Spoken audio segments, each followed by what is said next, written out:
This week on London Real, we have Ivana Chubbuck, acting coach for Brad Pitt, Jared Leto, Jim Carrey, and Beyonce. I love being the force, the inspiration, and the motivator. I want to thank Ivana Chubbuck. I could have never figured out who the heck this lady was without you. I think the best teachers are egoless. I'm about you. Your growth makes me happy. Whatever applies to being successful in the acting world applies to any business. Actors are the weirdest animals. The more pain you're in, the more you go, yes. I want to keep seeing that person. It makes me feel like I can overcome my stuff. That's how a star is born. London Real presents Ivana Chubbuck, The Power of the Actor. Let's figure out what makes you so sabotage yourself. We are having a heat wave here in London, England. It's getting a little crazy when the sun's out and people get a little excited. This week on the show, we have a very special lady. Her name is Ivana Chubbuck, and she is one of the world's best acting coaches. She counts as some of her clients Brad Pitt, Jim Carrey, Halle Berry. The list goes on and on and on. And on the show, she talks about these individual stories she had when coaching them, things that she taught them on specific movies, and you can go and see exactly what she's all about. She's written a book called The Power of the Actor, which has been translated to like 12 different languages. Ivana's very old school. She just reminds me of like something from Los Angeles from like the 70s, and she's been there and done that, and she's got a lot of really fascinating ideas that don't just translate into acting, they translate into kind of like life lessons. And part of one of the things she teaches in acting is that you don't want to try to cover up your things that you're uncomfortable with or things that you feel bad about, because those are the things you actually can use in acting to kind of magnify your character. And as an actor, you want to find out those little tragedies about your character and then take them to give hope to the audience. So it's a real fascinating view as far as how she approaches her craft. So I think you really love this, and like I said, I just feel like we're getting a slice of the past of Hollywood when talking to Ivana. So it's a lot of fun. She's also a little feisty too, which I quite like a lot. So there you go. I think you'll really enjoy her. I'm walking through Old Street Station here, which is really an institution here in Shoreditch. It's changing constantly with the different shops, and of course it's got the Tube, which is one of the greatest pieces of technology in the world, the transportation system here in London. I love it, and you have to go on it when you come here because it's really part of what the city is all about. So there you go, walking through here in rush hour. If you want to get London Real episodes straight into your email first thing, it's really simple. All you have to do is give us your email address on one of the pop-ups that come up on the website, or just sign up, and you will get the show before anyone else does on Sunday at like noon or 11 o'clock. Click on, you get the full episode link, and it all comes straight to you. So definitely get involved. You might actually be getting that email, but it might be going to your spam folder. So just check your spam now, or if you're on Gmail, make sure it's in your primary folder. And like I said, you'll be in our VIP club. You also get all the news and the blogs first. You get offered our event access very first as well. So get part of that. As I say, the sun just continues. It's just really crazy here when this happens. I know I'm from California, but I forget about the sun sometimes. And I just wanted to give a big shout out to Mr. Dave Asprey, the Bulletproof exec himself, and this guy who's playing the saxophone right behind me, which is pretty dope, very New York. But the guys at Bulletproof are longtime sponsors of the show. I now make a huge pot of coffee every morning that's bulletproof, which is with the grass-fed butter, the brain octane oil, and it's really kind of a meal in the morning that is this coffee and these good fats. So please check that out. There's also the Bulletproof Diet book, which is an amazing read, and more exciting things coming from the Bulletproof guys soon. So more information about that shortly. And that's it. If you got some guest suggestions from me, always hit me up, Brian at londonreal.tv. I hope you enjoyed the Dan Pena event trailer. If not, check that out. Also, lots of my individual vlogs are coming every day. My Ask Me Anything, what I read, how I train, and what I eat. So thanks for watching those. If you're enjoying this video, please click on the subscribe button below, and that way you'll get all of those straight to your inbox. And that's it. That's all I got to say. I'm going to leave you now with Miss Ivana Chubbuck. This is London Real. I am Brian Rose. My guest today is Ivana Chubbuck, who is an acting coach and author whose students include Brad Pitt, Halle Berry, Jared Leto, Terrence Howard, Jim Carrey, Beyonce, and many, many more. Your book, The Power of the Actor, The Chubbuck Technique, has been translated into over 10 languages. You take things from the script into a living, breathing, dynamic character. You've been featured in the New York Times, Vanity Fair, People Magazine, USA Today, and Cosmopolitan. Ivana, welcome to London Real. Hello. I feel duly welcome. Yeah, I've been said I'm really good about my introduction. So, what you do is really fascinating, and we've never had anyone on the show, that does what you do. And I really want to find out about the techniques and everything that's in your book, and hear what it's like to train, some of the best in the world. But I also, before we started, I wanted to find out, how does someone become an acting teacher? And is that something that you found yourself drawn to? Did you find yourself being pulled to Hollywood, California, or did this kind of come in a different way? Well, what happens, I came to Hollywood or Los Angeles to become an actress. And I found that when I was working, people, actors always help each other out. That's what we do. We take care of one another. And so I'd be giving notes to my fellow actors, and they'd be giving me notes. But I would find that they did some of their best work when I was giving them their notes. So people would come to me and they'd say, would you just work with me? And all of a sudden I had a lineup of people who wanted to work with me. And then I started charging, and I built a school around it. And then I ended up, like right now, I have 2 theaters, six teachers teaching for me, over 17 classes going on, like something like 600 students, and I teach just the master classes. And what happened was it came a point where I found that I liked the idea of empowering people and creating and inspiring people better than I liked being the talent myself. And that inspired me more, that motivated me more. I used to find myself on a set and working as an actress, and I'd look at my watch constantly because I was bored, didn't like it to be about me. And when I was coaching people and teaching people, the hours went by so fast. And I find that time is an interesting element in our worlds. We can tell, even though it's the same amount of time goes by, an hour is an hour is an hour seems like 10 seconds when you're really enjoying yourself and you're passionate about something. An hour, on the other hand, feels like it could be a whole day when you're bored, or when you don't have an interest in what it is that you're doing.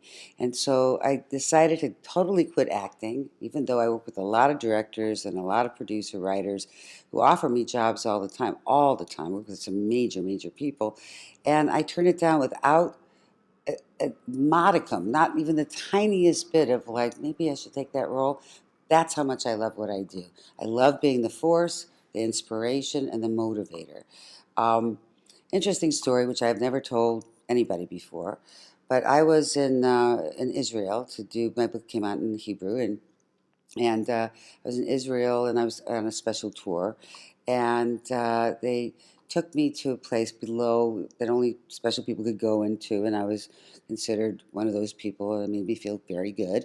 That you go underneath the Wailing Wall, and it's a special place you have to be invited to. That's considered the most spiritual place on the planet, and you really do feel it. It's a tiny little area. It's all rock, and you're supposed to like put your hands on the rock wall and ask for something. And what I asked for is, I said, God, powers that be, whatever, because this is the most spiritual place in the world, inspire me to inspire others to greatness. That's what I asked for. That's who I am, and that's what I'm about. So being the person in front of the camera means I have to be celebrated, and I don't really care about that. What I want to do is spread some kind of word that allows people to take the victimization out of their lives, to take the destructive things that happen, pain, drama, trauma. It happens to everyone. How you take that information and access it into how you live your life is the difference between dynamic people, successful people, and people who are the losers of the world. There's that time. I know Halle Berry was one of your students, and there's that point in Monsters Ball where she takes this really pain and what could be really a tragic moment, and she uses it kind of in an empowering way, and really got everyone to kind of feel really empathetic towards her. Is that kind of a great example of kind of your technique or what you're going for? Absolutely. It's like taking um, because her tragedy in that movie is she lost her husband on death row, her son to a car accident, her job, her home. She's with a white guy whose family is very bigoted and doesn't want him to be with her. I mean, there's like so much loss is happening in her life. So what we did was we made choices about how do we take that and not and re-look at that information with an inner monologue of what we were using, not the dialogue because it wasn't on the page, but create an inner monologue of like what I had her think was, I can't keep having bad things happen to me all the time. I'm just gonna fall apart. I'm gonna end up dying. I mean, either by my own hand or spiritual death. So I have to kind of re-look at this information a different way. And I got to look at the fact that I found out that the guy I'm in love with lied to me, which was the final straw of all the things kind of coming to a head, and see that not as a lie, but maybe as such an act of such love. Because if I were to find out that he what he knew was the truth, he might lose me, and it was such an act of love, the kind of love I've never had before, the kind of love that I need, and the kind of love that I want to embrace. So by the end of the movie, this is all without dialogue, it was a silent piece of the movie. She went from hurting, being angry, being pissed, falling apart, to a change in her thought process, to take it and see it as a positive. So by the time he comes home, she actually looks at him, and our inner monologue to him was, "Thank you for loving me that much." And then I had her look up to God and say, "Thank you, God." And it's all without dialogue. And so he turned the most horrible negatives into the most amazing positive, all through the work I do. And she has to relive that moment on the screen, kind of, in that sequence in order to get that acting and that empathy across on camera. I mean, that's very complex stuff, and stuff that the average moviegoer won't even know that you might have worked weeks on that behind the scenes. Yeah, it's a lot of work. A lot of people don't understand that how much work a great actor does. It's not by accident. It's not because they have natural talent. It's not because they're beautiful or handsome. It really is a lot of work. And that particular part, she was in it like maybe she seemed like she was in it all the time. She really wasn't. She just was a force on camera. She was maybe in 50% of the film. There was a lot of side stories going on, but we worked on that 30 hours, and that's just in my home where we were working on it privately, and then I was on set as well.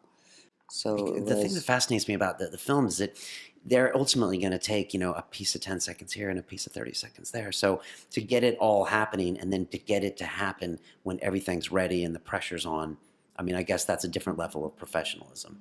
well, again, it's why people who, you know, kind of fly their butt over to Hollywood and they say, "I'm good looking. I have a natural talent. I was in the high school play." It's just like you got to do the work. You got to study. Um, it's a lot of work to understand how to be prepared in a moment's notice. But there's a lot of pre-work you got to do, a lot of study you got to do, just to be prepared to be in the environment at all. Um, Jaimin Hansu he was up for an Oscar for Amistad, and he's somebody that all the press said that Steven Spielberg discovered him in Africa. He is African, but they said because he was the right type and all this kind. People want to believe the urban legends that they're just not true. Well, he was in my class for 3 years. He went to an audition like anybody else did, and he booked the job with many a callback, audition, a callback, a callback, a callback, and then he finally booked the job, and then worked on the part. But 3 years of study first. Charlize Theron was working in my class for years before she, got Devil's Advocate, and we worked really hard on that audition. She had 10 callbacks, and each time they kept saying, "Well, you're not the right type. You're too pretty. You're not from the right, you know, type because you're supposed to be some small town Florida girl. You have the right accent. You're too young.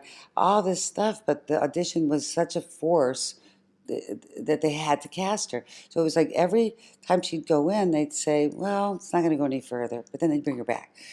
And then they say it's not going to get any further. And this happened so many times. And each time she'd come to me, we spent hours on the audition and up the game, more details, more depth, more humor, more just giving details, details, details, details. Greatness is in details. Greatness is always in details, and again, I say to people all the time, whatever applies to being successful in the acting world applies to any business. Hard work, education, working hours that you wouldn't want to work normally, so it's not a 9 to 5 thing. You work, I mean, when you're shooting, you work like from 6 in the morning till 11 o'clock at night. But when you're studying, and you have to usually have some straight job, or you're a waiter. Brad Pitt had like 3 stupid jobs at the same time he was studying, and was always studying, and he was always working hard. I expect 6 to 8 hours a week of rehearsal time. He would do 2 to 3 hours a day, to the point where his scene partners in class would complain that he wanted to rehearse too much. See, most people see Brad Pitt and they say, "Oh, natural talent. He just does it like that." It's a lot of years of study and Right. always wanting to like rehearse, rehearse, rehearse. Did his homework. There's a great story that he was asked in class to do a scene for an agent, because sometimes to get an agent you have to put up a scene for them to see if they like you. And this girl had credits. He had none. He was just studying in class and just working his ass off, doing those 3 straight jobs that were horrible jobs. When he was a chicken in front of a chicken company, saying, "Come in and eat some chicken." He drove prostitutes around to their johns. He sold cigarettes at the games. I mean, like terrible jobs, not well-paying jobs to pay for his acting classes. And so she wanted to rehearse one time before she put it up for the agents, and he just was, that's not the cloth he's cut from. And so he said, "She only wants to rehearse once. Can we do some privates, and so I can make sure that I have all the work done, all the detail work done, and I want all the layers and the richness that this part has." And even though it was for her audition, every time you perform, you're performing. It's like you should take it very seriously. So what happens, they win, and he was very prepared because we had worked on it so much. She worked on it the one time with him. And again, she had credits, he had none. And this is a big agency. They took him, didn't take her. What is it Because in he the, was is he prepared. prepared? This is work ethic. Right. Work Right. ethic is so important. Education's so important. What is it in the greats like Brad? Is it the perfectionism? Is it that he's competing with himself? What is it that you see in the people that consistently either work hard or deliver? I think I think it's just really simply this. You have to work really hard, but some people are just like real work. They work really really hard, but they never get anywhere. Why? Because they don't take risks. You gotta take risks. And it's not just the risk, the choices of the films you do, or the parts that you choose to play. More importantly, in the choices that you make within the material, like making bolder choices, really digging deep, exposing stuff that's really dark, things that most people are too fearful to expose, because it takes great courage to expose like the truth of who you really are. It takes more courage to expose the truth of who you are, the stuff that makes you fearful, the stuff that makes you insecure, the stuff that has happened to you. There's so much shame in people's worlds, and so it takes more courage to expose, and to take the risk to expose, to really go for it, to really push the envelope, to cross lines, to say boundaries are meant to be crossed, rules are meant to be broken, um, than it does to take a motorcycle and cross 10 buses. It takes more courage to do that. I've worked with some people that are like, God, world champion boxers, athletes that are fearless in the athletic world, but then it comes time to really take chances as an actor, to make choices that really reveal themselves. They're scared shitless, and that's Right. why it's very rare when sports figures actually make the transition. Because they can't go to those scary places in their own mind, in their own body, and access that the way that a Because trained actor can. it's scarier. Right, right. It's one thing to say, like, I'm strong, I'm big, I can kick a ball, whatever, than it is to say that I fear. I have issues with my mother, and my mother is very abusive, and I take that with me, and I walk with that, and I have problems with my personal relationships because of it. They don't want to go there. They don't want to deal with it personally. They don't want to deal with it. They don't want other people to know about it, and it's like it's risk takers that always, any field, you got to take risks. You got to work hard, and you got to take risks. There isn't anything that is in any way a prestigious thing to get, from being president to being heads of corporations to inventing things, whatever. You have to take risks and work really hard. It's the way it goes. It's like, what is it? Was it Edison that said 99% perspiration, 1% inspiration? 99% perspiration, 1% inspiration. Right. And on the screen, all we see is that final, color graded shot. And so I think it's so hard for us as the public to see all the work that goes underneath, because it sounds like you're training Olympic athletes. It sounds like you're training people that, take years and years and years and years to do that And final. everything is like it's a stepping stone. Right. Does a great performance have to channel some type of pain or some type of an inner peace that you have to take a risk to get to? Is that a definition? I'm sorry, what? Is a great performance, does it have to come from a person accessing some kind of pain inside Well, it them? doesn't necessarily have to be pain, but it has to be something that you want to overcome. It doesn't necessarily require pain. It's like I try to make my technique is based in this. Take whatever it is, insecurities, fears, a trauma you're going through, split up you're going through, whatever it is you're going through, or live with, and that you'd like to get rid of, is use the material in front of you to infuse that in. You already own it, and then to use it to impassion and fuel your ability to overcome it. So on the other side, that you become a winner because of the pain. And so it's about winning in spite of and because of the things that you're going through, what you want to overcome. And within the environment of the script, what you're doing is overcoming it for the character, therefore overcoming it for you because you live a part, and therefore your audience, because it's primal realities. I've done workshops all over the world, and I've come to find that in all places, like the Philippines, Russia, Scandinavian countries, Australia, South America, Canada, here, Italy, pretty much everywhere in the world, every environment in the world, right? Everybody's the same. Everybody has the same fears. Everybody has the same issues with their relationships, with their parents, with their. It's crazy how it is the same. And so if you, as an actor or writer, director, take the information, the pain or the fears that the person is going through, and you're using the material to use it to fuel your ability to overcome and win, what happens is the audience says, I'm going through the same thing. And if they can overcome and win, maybe so can I.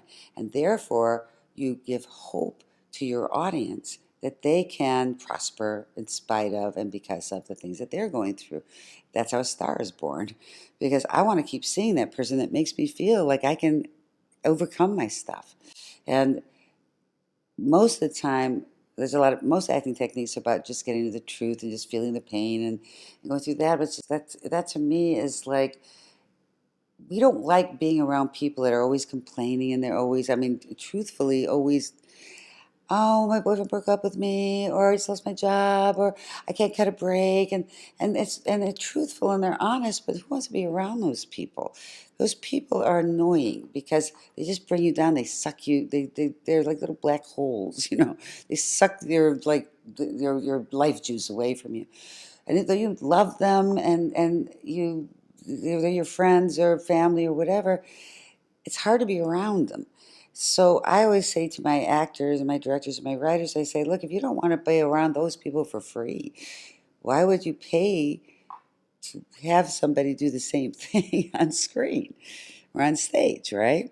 Right. So it's not just about communicating emotion. Not at A great all. actor needs It's a to instill it's empathy in the no, no, audience. forget empathy. No? It's the obligation to allow people to say that you could take the worst of circumstances and change them. Okay. Even So, that, even so that. fuck empathy. Okay. Okay? So empathy only gets us like, oh, I'm sorry. I feel your pain. So what? Doesn't change me. That doesn't change you. So I want people to be able to walk away from the performances that I helped create and say, I can change my life too. I could have a better life. So inspiration. Totally. Okay.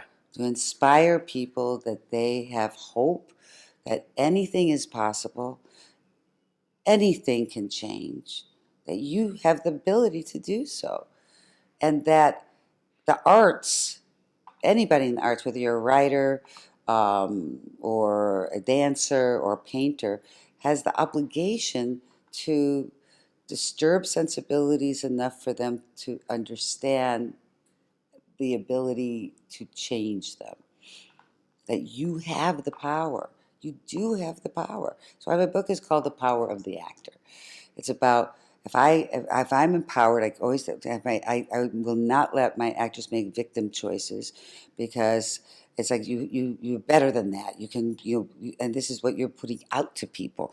So you have to be empowered. Therefore, you're creating empowerment in the other person that you're working with. Therefore, it comes back at you, and then the audience gets all that, and the audience is then therefore empowered and given permission, inspiration, the motivation to do something to change their lives. In Russia, the my book is a big bestseller. Now, not just for the general community, because people are using it as a self-help book, because it defines how you would take a character and be able to like take pain, trauma, your issues and fears and all that stuff, and how to actually turn it around and use it to fuel your ability to overcome and win, right? And so a lot of people are using it for just to help make them have better lives, to change their lives. Halle Berry was walking down the beach in South Beach, and she saw this girl sitting on the beach reading my book. And she said, hey, so you like this book? She said, oh, I love this book. And she said, so you're an actress? And she said, no. She said, well, what do you do? And she said, she's in pre-med. And so she said, well, she said, this is a great book for medicine. It's a great book for me to be a healer, because it will help me empower people to be able to know that they can get over what a disease that they have, because part of it is your psyche. And so you admit to your disease and you get defeated by your disease, you will therefore be committed to die or be debilitated. What is Can you By the way, I got to tell you a Yeah. great story about. Go ahead. There's another story I haven't told you. I've told my class, but I haven't told anybody on the air. So this is a really important story. Make-A-Wish Foundation. You know about the Make-A-Wish Foundation, yes? But for people that don't know, can you explain it? Maybe in the A UK. Make-A-Wish is when kids are dying of some disease. They have a wish to make, and so often it's like, I want to meet my favorite sports star. There was one kid who did. He wanted to be Superman for the day, so he would, or Spider-Man, or one of those characters. So the actual town he lived in, he created his day where he could save people and do all this stuff. It's Make-A-Wish, for kids that are dying. So there's a little girl from Toronto, and her wish was, she's 14, was she had read my book, and it was her Bible. She was reading it over and over again. She was dying of bone cancer. And so I was supposed to fly out there.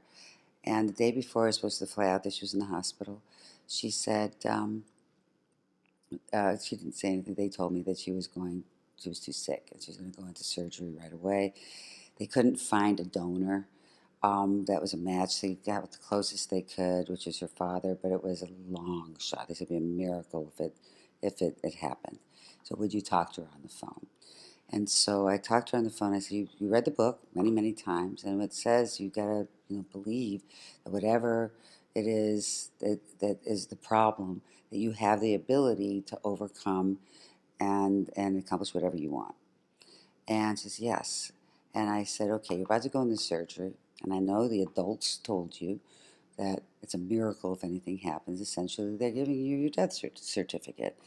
But you've read my book many, many times, and I'm going to say this. Do you believe that you're supposed to be on this planet to accomplish something great? Yes. Well, don't you have to be alive for that? Yes. So I want you to go into that surgery knowing that this is going to work. Absolutely. Because have to be alive, because you have to accomplish something that you have to be alive and be an adult to accomplish. Okay. She goes into surgery. I got a call 2 weeks later that she's in remission. It was a miracle that happened. Changed her wish to come out to LA and take a couple of classes, of, of which she did. And it's been about 3 years now, and she doesn't have any cancer left. Her mother came up to me with tears in her eyes saying, thank you for saving my daughter's life. It was that conversation and the belief of the mind that was so, that's the whole thing about belief, about the idea that you can't just give in to anything that's destructive in your life. You can't. You gotta find a way to. What are you supposed to learn from this? How are you supposed to grow from this? How can you change from this? It is the power of who we are. They say we only use 6% of our mind. Well, there's a lot more to go. This leaves us something like 94%. Yeah, a lot left. If I do my, but then I got another story about that too. I think this is Let me- really important. This is really Okay, all important. right. I want to This ask is you really a question about important. what it's like, in one of your classes. So, Okay, you guys screw my class. This is more important. There's No, people who aren't actors. A lot of people okay. aren't actors out there. My Tell me. brother who was a doctor, was given. He was told he had cerebral palsy, and he did have cerebral palsy, and he had all these operations that were wrongly given to him and stuff like that because they didn't know that he had cerebral palsy. So they started giving him meds, and nothing was working. And then they put him on this program. They said it was an experimental program, and who knew it was going to work or not. So I had a conversation with him. I said, you're a doctor, and those studies that they have where they give people placebos and they give people the actual meds. And the studies show that the same amount of people get healed on the placebos that get healed on the actual meds themselves. Knowing that, and I know you're a doctor, and you want to think that, well, this is going to be difficult to work because doctors are very cynical. I said, you need to go into placebo land, and you need to say, this is going to work. And it did. You should be a doctor too. Let me ask you a question about men. I was listening to Arnold Schwarzenegger's book Total Recall, and he said that when he moved from bodybuilding to acting, he had to get in touch with his feelings, which is something that he had been taught most of his life, like a lot of us have, that you're not supposed to be in touch with your feelings. And so that was for him like a 180-degree change. And I was wondering if it's different when you try to teach men, or to teach men that have come from other industries or sports, like you said, to do like a 180, or am I getting it simplicitly? No, it's not simplistic. It's like, I think that it doesn't necessarily, it's about who you are as a person that makes some people more difficult to open up than others. It's like Beyonce. When I first met her, it took me, and she had never trained before, and it took me like 15 minutes before I had tears rolling down her face, and she was like amazed. But it was How do you just do that? What do you say to them when? What is like a private session like with you? well, Are a you private are you session is mean? Are you nice? Are you? all of the above. It's like it depends on what the character is supposed to be about, and how that person responds. Some people freeze when you get mean. Some people will only respond when you're mean. You have to deal with everybody differently. Education is very individual. With her, it was more like empathy and more about like getting into women's empowerment and if you notice that there's a difference between when she was a pop princess to the time that she's become kind of iconic and like one of the hugest singers ever. And that was a difference between her just singing songs about whatever and to doing what we used in all our work was about women's empowerment, women not taking through the history of mankind, it's like women have been like repressed and put down and lesser than and made to feel like animals and religions we have to cover ourselves up and we're dirty to have sex with in a lot of religion. It's just it's the women that have been reviled in the history of history, and she has certain circumstances being a black female from the South that like it's an issue. So we became very tight about the issues that we both had about we were able to like try together and and if you notice, like what changed her her fame factor was, remember the songs that started making single ladies, all the things about women's empowerment. It was coming from her heart. It was coming from the work we did. She actually gave me a phone call, and she said, "I'm using the work that we did in my music. You could use it in anything," and it changed her world. She used the work we did and the song she sang for the inauguration. You said you can use this work in anything. I mean, I know you said in Russia people kind of use it as a self-help book, and the lady on the beach as well. How is that? Like, how by getting in touch with our feelings can we be good at our jobs? And how could I be better at this if I was in touch with those feelings? Can you Well, here's explain the that? thing. You keep saying acting's about being in touch with your feelings, and I keep saying that's not the case. Okay, so tell me The again. case is maybe understanding what it is that drives you to be destructive, and oftentimes that connects to your feelings, but it's the things that make us self-destructive, the things that make us fearful, the things that make hold ourselves down are usually based in childhood issues. We were treated, the way peers treated us, family members, uh, issues that like that surrounded you. Because when you grow up, it's when you become who you are because of all the different input that comes in, and to understand what it is that makes you that way, and then using that information to overcome it. So, getting in touch with your feelings is really only a tiny part of what I do. So, it's not like let's get in touch with your feelings. It's like let's figure out what makes you so sabotage yourself. What makes you so self-destructive in your relationships and the choices you make in your career, um, in the way you engage people, the way you deal with people. What is stopping you? And so we go into the resource of the psychology of that person very specifically, which often, again, is connected to feelings. So it's not like we're not just going, let's go into feelings. They're all together. They're all meshed together. Then we figure, okay, what these fears and issues are, where they emanated from. And then what we do is figure out how to use that information with the goal of the script and how to, whatever the goal of the script is, to deal with your own personal issues and how to use that goal of overcoming of the character to be your own personal goal and and so becomes your mission within the script to change that for yourself. And usually that work that you've done in the material, whether it's scene study or it's an actual script that you're performing from other people, actually changes you. It bleeds into your real life because we're using your real life. So we're not just accessing feelings. And to access just feelings is what I said before, which is it's a wank job. You're wanking yourself. I use the example of like you're jerking off when you want to just be emotional. Okay? Now, jerking off is great for yourself, but nobody else wants to watch you doing it. So the thing is, it's all good and pleasurable for you. I'm feeling. Well, good for you.